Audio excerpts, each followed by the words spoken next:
Hi everyone, welcome to AI Chatbot Masterclass.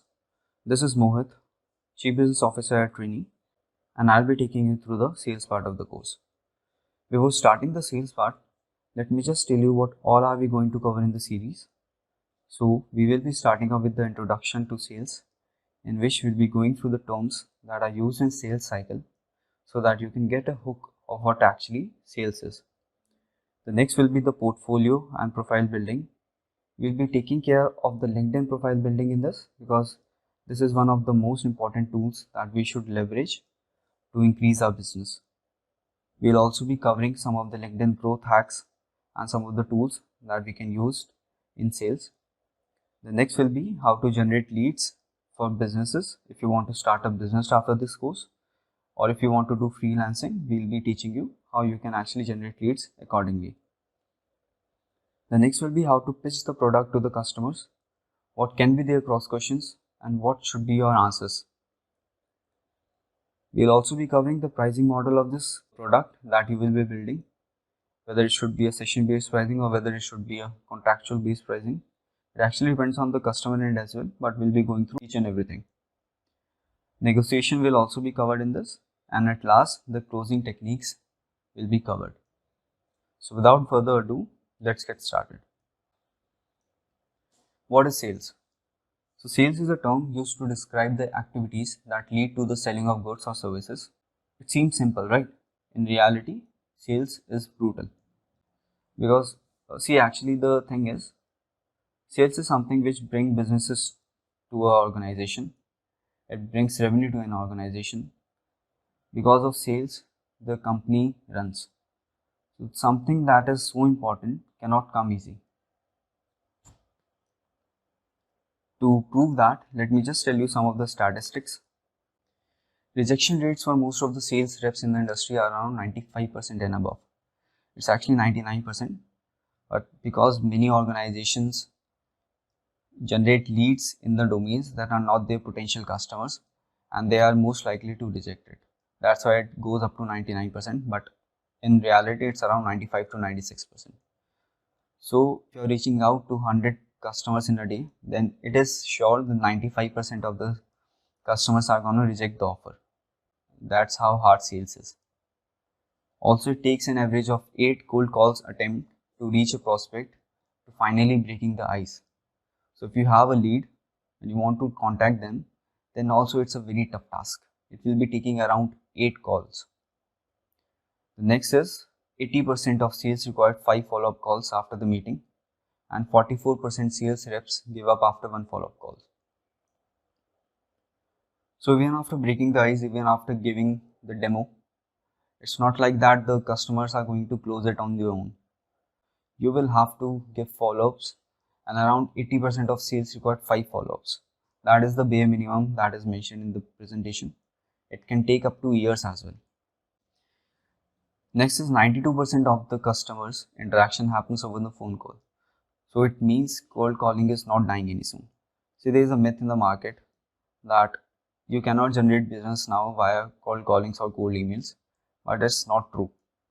92% of the customer interaction happens on the phone calls only. You don't have to go and meet the people in person for every sale to happen. It can be done over a phone call. Especially in B2C, it is all done in a single call. But in B2B, as I've told you, it may take up to months or years as well. These all statistics that I have mentioned is just to make sure that you don't give up in between, because these are the normal statistics in sales. You cannot make a sale overnight, especially if you are in the B2B sector. So you should get yourself prepared accordingly. Now let us look at some of the common sales terms. First is salesperson. A salesperson is an individual who performs all the activities associated with selling of a product or a service, which includes cold calling, sending emails, maintaining CRM, demo meetings, etc. They are also called sales associates, sales agent, and sales reps or representatives. Salesperson is quite understood with the definition itself, but the main important thing is that a salesperson job role is not just to call people and have a meeting. It includes sending emails as well, maintaining CRM as well, and some of the other things that are included in the sales cycle. CRM is a customer relationship management software in which you just put out the details of each and every customer that you get in touch with, and you also mention the state that they are currently in, whether they are in prospect state, whether they are in warm call state, whether they are in meeting state, or whether they are in closing states. So all those states are mentioned in the CRM itself. The next is leads. An individual who has provided contact information and in doing so pointed towards a potential sales opportunity. Usually the contact information includes name, mobile number and email address. So if you have any of these two things including the name, then it is called that you have a lead. A lead is just an information of a person, nothing else. Next is prospect. A prospect is a point of contact at a company that the salesperson would like to sell product or services to. The salesperson uses prospecting techniques like making warm calls, email outreach and social selling. And if they are interested in the product or service, the sales rep can apply different sales closing strategies to turn the prospect into a customer. See, there is a very minor difference between a lead and a prospect. A prospect is a one step further stage of a lead. So if we have got leads, we have to first qualify them. Qualification means you have to make sure that this lead can be one of our potential customers. So when they just pass through that qualification, they turn into a prospect. The next thing is sales pipeline. So sales pipeline is a term used to describe all the steps in your sales process. It gives salesperson a visual representation of where prospects are in the sales cycle. We will be covering that in detail in the next slides. Next is sales qualification.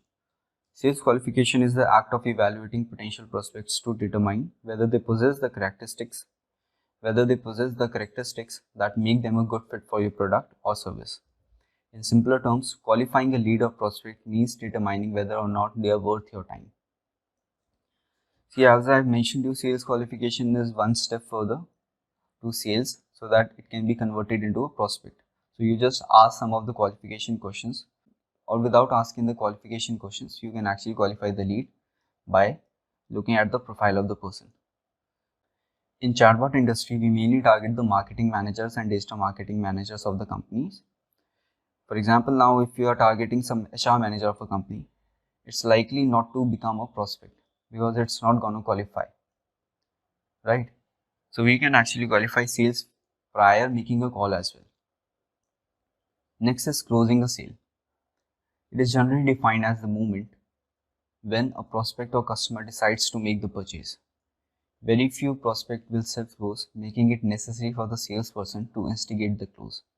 See, at the moment the financials are transferred to your account, you say that you have closed a sale. Very few prospects will self-close. It means that you just have given a demo and they are closing the sale on their own within a week. That rarely happens.